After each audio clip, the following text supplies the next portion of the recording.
Halo guys, gimana kabar kalian? Semoga kalian semua sehat selalu. Perkenalkan, aku Vin dan aku akan menceritakan sebuah kisah cinta tragis yang berasal dari Provinsi Kalimantan Selatan, tepatnya di Desa Teluk Selong, Kecamatan Martapura, Kabupaten Banjar. Kisah ini sudah menjadi cerita urban legend di sana, di mana menceritakan tentang seorang pria miskin dan wanita kaya raya. Pria tersebut bernama Masor.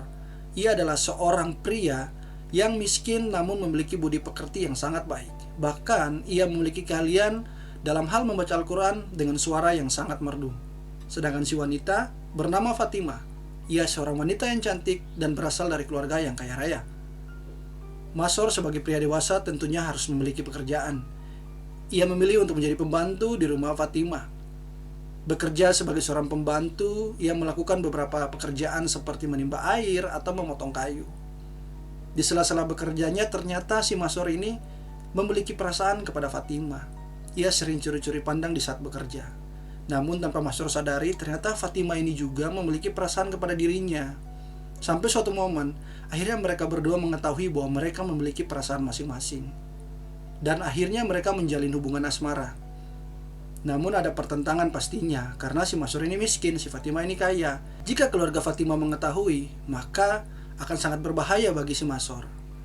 Namun, akhirnya keluarga Fatimah menyadari hubungan antara Masor dan Fatimah.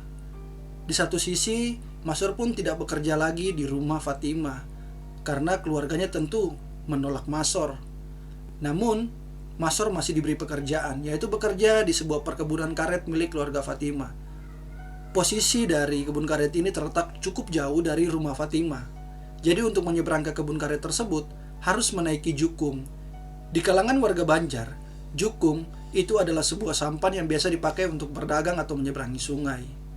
Jadi Masor menaiki jukung tersebut sebagai akses dia agar bisa sampai di kebun karet milik keluarga Fatimah. Di kebun karet ini juga, keluarga Fatimah telah menyiapkan sebuah gubuk untuk Masor beristirahat di sana. Jadi setiap dia bekerja di kebun karet itu, setelah selesai capek, dia akan beristirahat di situ. Hari demi hari pun berlalu. Fatimah yang berada di rumahnya tentu memiliki rasa rindu terhadap si Masor. Jadi di dalam kerinduannya itu, ia terus bertanya-tanya, seperti apa kabar Masor? Gimana kalian kalau kalian memiliki pasangan? Apa yang akan kalian lakukan jika kalian rindu kepada pasangan kalian? Nah, hal itu pun terjadi kepada Fatimah ketika rindu. Namun dia tidak bisa melakukan apa-apa karena akses dia tuh dibatasi. Dia nggak bisa bertemu dengan Masor nih. Tetapi di satu sisi ada seseorang yang bernama Acil Ija. Acil ini di kalangan warga Banjar dikenal dengan arti bibi. Jadi bisa dikatakan bibi Ija.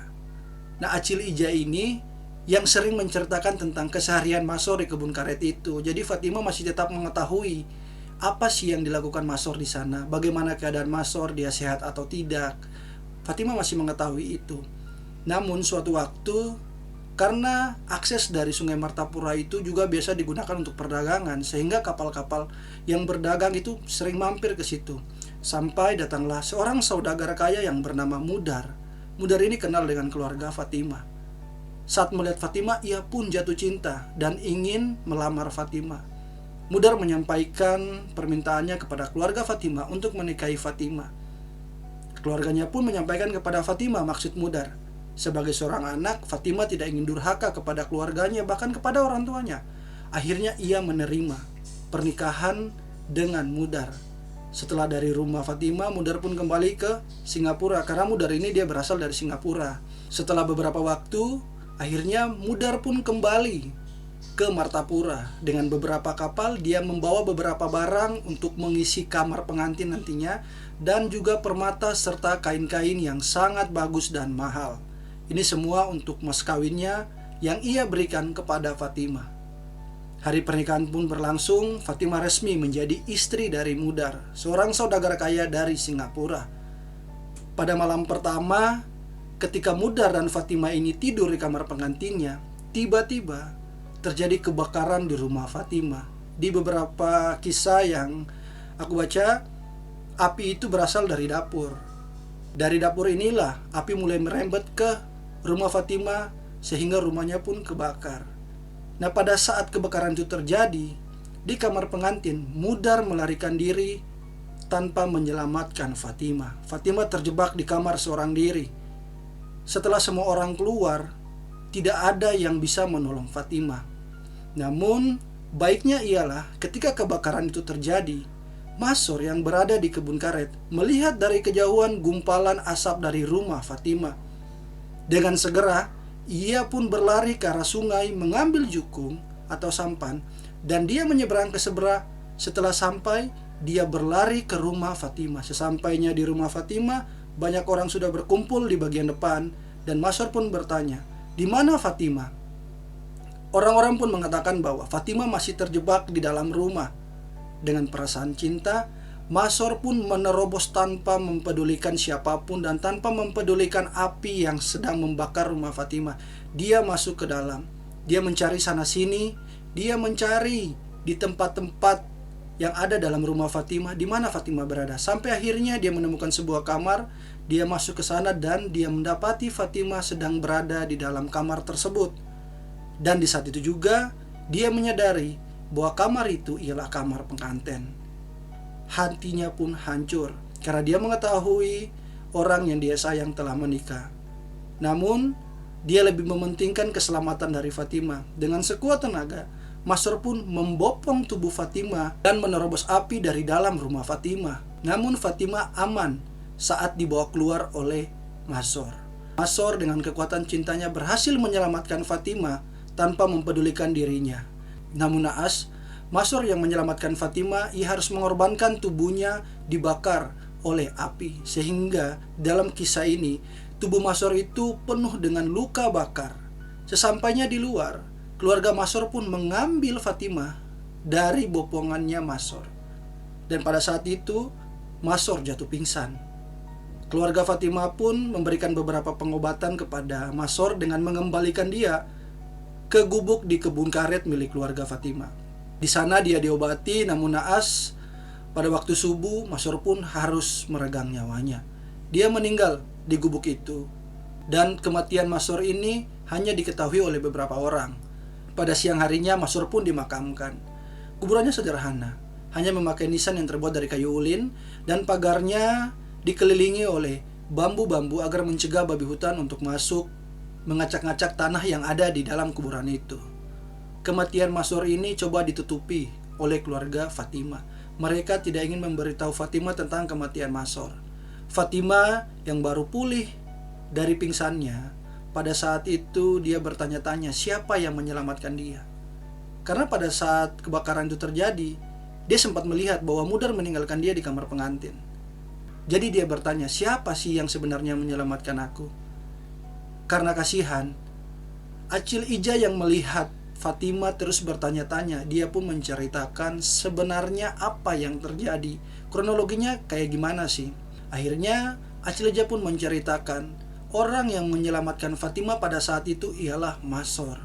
Masor mengorbankan dirinya untuk menyelamatkan Fatimah sampai tubuhnya penuh luka bakar. Bahkan Masor dengan luka bakarnya itu masih kuat untuk menyelamatkan Fatimah.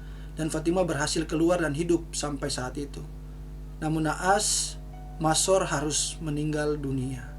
Fatimah yang mendengar cerita dari Acil Ija menjadi sedih. Dia sedih berhari-hari.